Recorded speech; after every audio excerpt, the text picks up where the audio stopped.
Thanks for following this podcast, Ignite, Fighting Fascism in the Age of Its Rise. This was a bonus session that we recorded, which I think really effectively bridges episodes 3 and episode 4. In this bonus episode, we're going to talk about an important concept, which is that you can't hate everyone, or everything for that matter, and the importance of understanding that being an oppositional force, being a resistance member, if you will, is enormously mentally taxing. But one of the things that I think I landed only after recording this episode is really bridging episodes 3 and 4 as followed. Episode 4 focuses a lot on mental health and mental well-being.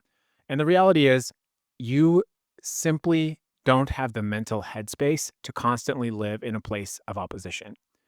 So I do think with that important caveat, it's a little bit of a reminder that if you go around being angry, and many of us are angry about what's happening in the world, it does take its own unique toll on you. So it's my maybe permission, which we talk about permission structures later on in this bonus episode. I want to give you permission, number one, to acknowledge that there's a lot to be angry about. Number two, like go ahead and be angry about it. Like be fucking angry about what's happening in this country and indeed the world. And then number three, every now and then you got to let it go. And like that dandelion seed we talked about in Be Like a Weed, blow it into the wind, release yourself from those feelings, and get ready to get back in the fight. So let's do it. A bonus episode. Here we go.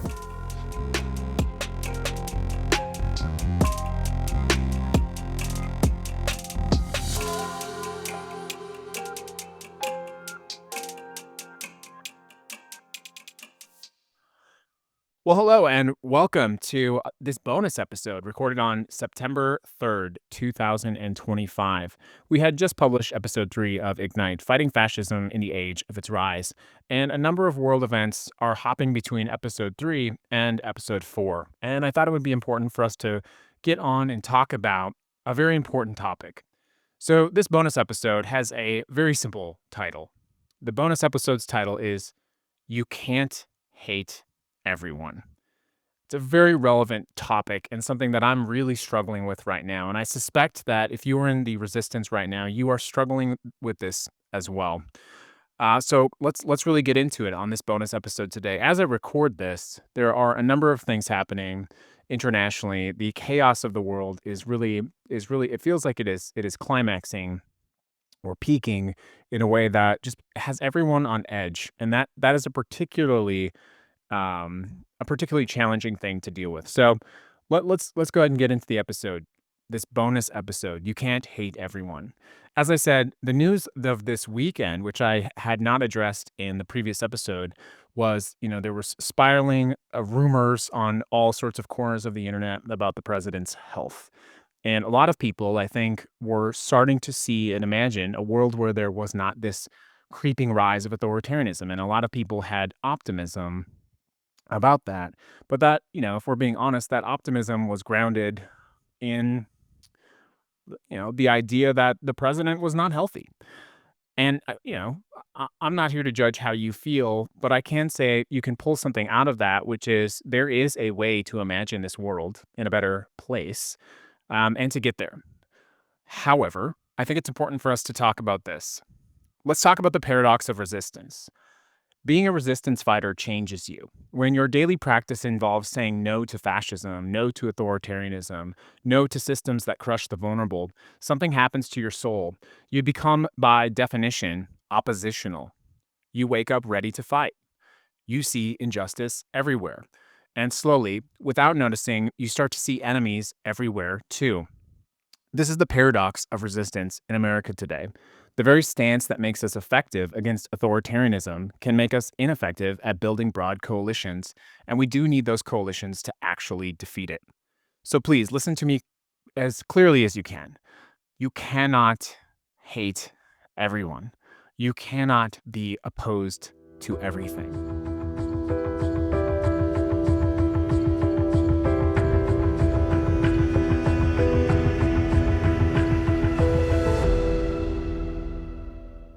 When you spend your days pushing back against a rising tide of fascism, your default mode becomes adversarial. Your nervous system stays activated. Your worldview becomes binary. It's us versus them, good versus evil, resistors versus collaborators. This isn't your fault. This is what sustained opposition does to human beings and to your brain. Yet, here's the problem. If we can only work with people who have perfect politics, who never have made a mistake, or who've arrived at their consciousness through the exact same path we did, we will lose. We will lose because fascists understand something we often forget. They are willing to work with anyone who advances their cause, even temporarily. Steve Bannon did not build his coalition by demanding an ideological purity. He built it by finding common ground with people who felt left behind, regardless of their beliefs. People I would argue that they don't even actually really like. While we've been arguing about whether someone's past voting record makes them irredeemable, the far right has been systematically taking over school boards, city councils, and county commissions with whoever showed up. And that really does describe how effective they have been. They have built coalitions with people who did not ideologically agree on everything, but they agreed on one thing. Movement building is ultimately a numbers game. And a lot of that comes down to understanding what your goal is, which is what we talk about. But this is not as much a strategy session as it is a challenge. Movement building is ultimately a numbers game. As many people have said before me, creating movements requires finding common ground with a broad spectrum of people, many of whom we would never otherwise interact with. This is not about lowering our standards or compromising our values. It's realizing that we have to start winning. But as much as we want to talk about strategy here, we have to talk about reality. The reality is stark. Oppressed people often demand ideological alignment before joining movements, while those in power will work with anyone who serves their interest. This gives the powerful a crucial advantage that we cannot afford to allow them to maintain. So here's the difference. There's a critical distinction we have to make between people who are choosing cruelty for cruelty's sake and people who are genuinely confused, misinformed, or trying to make their lives better with a broken system. Someone like Stephen Miller, who has dedicated his life to weaponizing government against immigrants, deserves no grace. His actions have caused immeasurable suffering, and accountability for someone like Stephen Miller is not negotiable. But the neighbor who voted for the wrong candidate because they lost their job and were told that immigrants were to blame, or the parent who opposes certain school policies because they're genuinely worried about their child's safety, or maybe the person that fell for misinformation but shows up when their community needs help during a crisis, these are not the same kinds of people as Stephen Miller. And the key here is developing the political maturity to distinguish between strategic targets and political allies, between those who cause harm intentionally and those who cause harm through ignorance and desperation. Learn from 3, 2, 1. I think we can learn from crisis in the past. The pandemic in 2020 showed us both the potential and challenge of coalition building. Mutual aid networks exploded across the country, bringing together people who had never worked together before. Maybe someone who was good with a sewing machine, who was sewing masks for healthcare workers. They found themselves in political community with prison abolitionists. People who had never heard of mutual aid were suddenly practicing about it and hearing about it all of the time. So when I think what happened there was a mass orientation of mutual aid to one crisis, the pandemic, which made the structure of logistics accessible for the next one, the mass action in the streets against white supremacy. And of course, they're talking about what happened with the 2020 with George Floyd. Crisis creates opportunity for unlikely alliances, but only if we're prepared to welcome people into the movement without requiring them to arrive with perfect analysis. Crucial moment of distinction there. The pandemic created this huge involuntary crisis. And so people of all walks of nature were coming together um, to work against that, or to work for making their communities better. Now, of course, as we just talked about, we're talking about Stephen Miller. There were, of course, people who chose to use that pandemic for their own political purposes, who chose to weaponize it, who chose to make it political. And that's exactly the difference that we're talking about. Without the pandemic, there might not have been the mass demonstrations in the summer of 2020. So here are some practical things that you can do to build these alliances that we're talking about.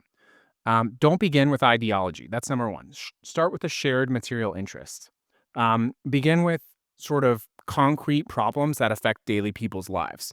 The person that maybe disagrees with you about federal politics or the big, beautiful bill, for example, they're probably going to agree with you about fixing the intersection where kids walk to school.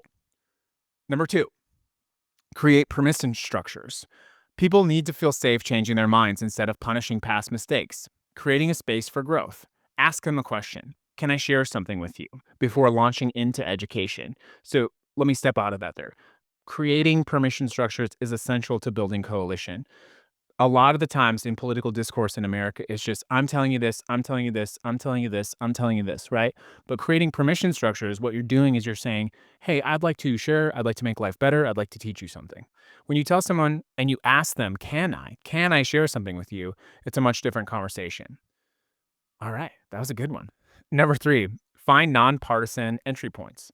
Not every fight has to be expressly political. Sometimes the path into deeper political engagement starts with something like a community garden or a neighborhood cleanup or a local safety initiative. You got to meet people where they are, not where you wish they were. I think about in our neighborhood, my wife has like a group of friends who all meet up sometimes like in the morning or the afternoon, and it's all around their dogs. So everyone has like a little dog club. It's not a little club now, it's a big club, and, they do, like, crazy things, like, they have birthday parties for the dogs, they have send-off parties for the dogs. That's a perfect example of coalition building, because I bet if you were to take those people out and ask them to do a poll of their politics, you would find radically different political views. So, you know, good stuff there. The next part is about patience. Trying to build coalition is hard work. The person that shows up to a meeting and says something problematic, that's usually me, by the way.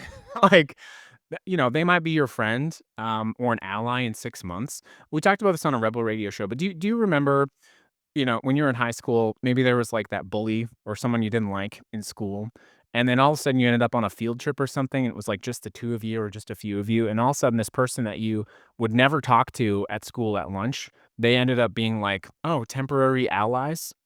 Temporary allies is what we would call them. So, you gotta practice patience there. The point is you're not in high school anymore. You're a full-grown adult, and you need to understand the difference. And then the last little tip of this section is you don't have to like someone to work with them on something, okay? Major one, major one. You don't have to like someone to work with them on something. You don't have to like someone to work with them on something. A skilled organizer can work with people they disagree with on many things while maintaining clear boundaries about respect and behavior. I'm going to say it one more time for the people in back. You don't have to like someone to work with them on a specific issue. You don't have to like someone to work with them on a specific issue. You don't have to like someone to work with them on a specific issue. If more people recognize that, the world would be a better place. And the last part of that is, what I would call an underground network. Movements spread through underground networks of relationship and trust. When you create positive experiences of collective action, even with imperfect people, you're planting the seeds in ways that you're never going to see. We call that here be like a weed. Maybe it's the parent who helps with the school fundraiser. They could eventually become the person that speaks up at the school board meeting. Or the veteran who starts attending community meetings or local development might become an advocate for affordable housing. The small business owner who joins a local beautification project might evolve into someone who fights against corporate tax breaks. These transformations do not happen overnight. They happen through argument. They don't happen through argument or shame. They happen through experience of building community, seeing that their voice matters or feeling connected to something larger than themselves. Building coalitions does not mean accepting abuse or compromising core values. You can work with someone on local infrastructure while maintaining clear boundaries about respectful communication. You can invite someone into community action while refusing to debate your basic humanity or right to exist. So here's a bit of a long view on this topic. Democracy is not a sport. It's not a purity test. It's the collective practice that requires participation from human fucking beings. The person who disappoints you today might be the person who shows up tomorrow when the community faces a crisis. This does not mean being naive about bad actors or ignoring red flags. It means developing the political sophistication to distinguish between people who are genuinely harmful and people who are simply at a different point in their political development. So there is a choice that you have. We have a crossroads. We can continue to build small, ideologically pure circles of people who already agree with us. We can try to desperately search for more people who already think the way we do.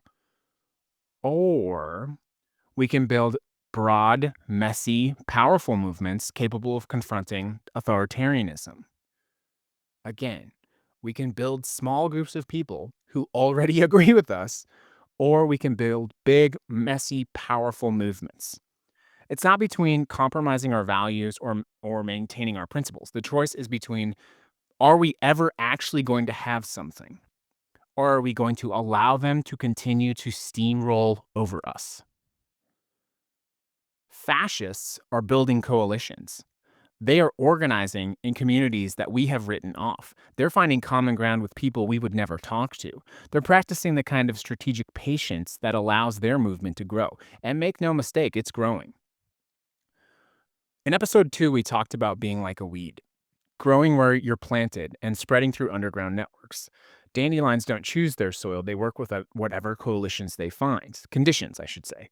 And that's the same thing for coalition building. We don't get to choose political consciousness of everyone around us. We work with the people we have and the conditions we face, building power where we can. You cannot hate everyone and still build the movements we need, but you can maintain your principles while expanding your definition of who belongs in the struggle. You can be strategic about building power while staying true to your values. Listen, the resistance needs you. It needs you. And it needs you to be more than just oppositional.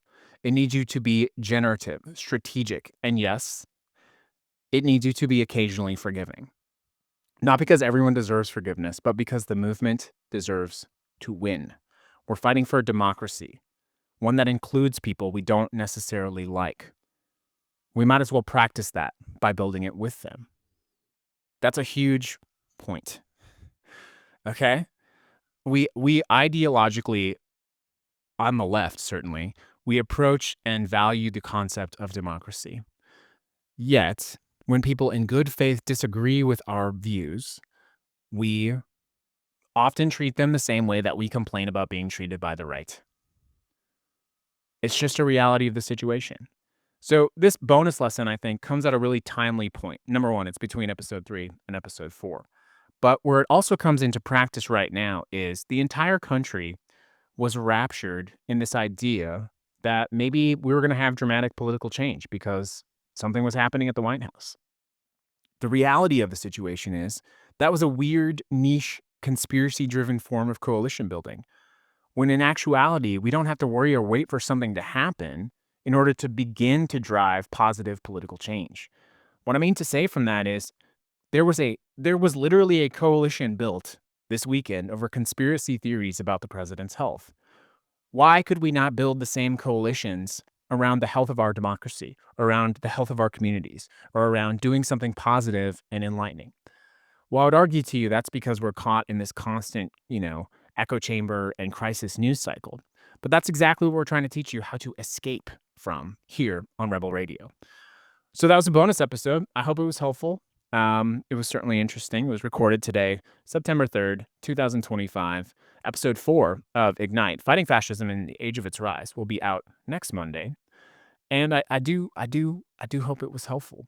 The biggest lessons from today's bonus episodes. You cannot hate everyone. I'm going to step outside and just say, really quickly, I have struggled with this so much my entire life. In the recording for episode 4, a lot of people hopped up during the extended session and they talked about how different versions of how they have been treated by other people. And that really strikes me because everyone there was clearly in the work of trying to make the world a better place. Yet everyone has gone through such trauma and or being treated a certain way. You would think that those people would be the first people to be shutting people out, turning them away, and yes, hating everyone. However, what I've found is that a lot of those people who have experienced the worst of their fellow humans actually are the people that practice kindness the most. So I think if they can do that, if someone who is cast out from their entire family can try to build a family of their own instead of hating the world, or if someone who has suffered enormous health problems can still find a way to get up and connect with other people and push a little bit harder the next day, or if someone who is on the verge of homelessness can still find time to fight fascism, well, that sounds like a coalition to me. That sounds like a coalition to me. And I think we can do it. We're fighting for a democracy that includes people we don't necessarily like. This is a special bonus recording of Ignite, fighting fascism in the age of its rise.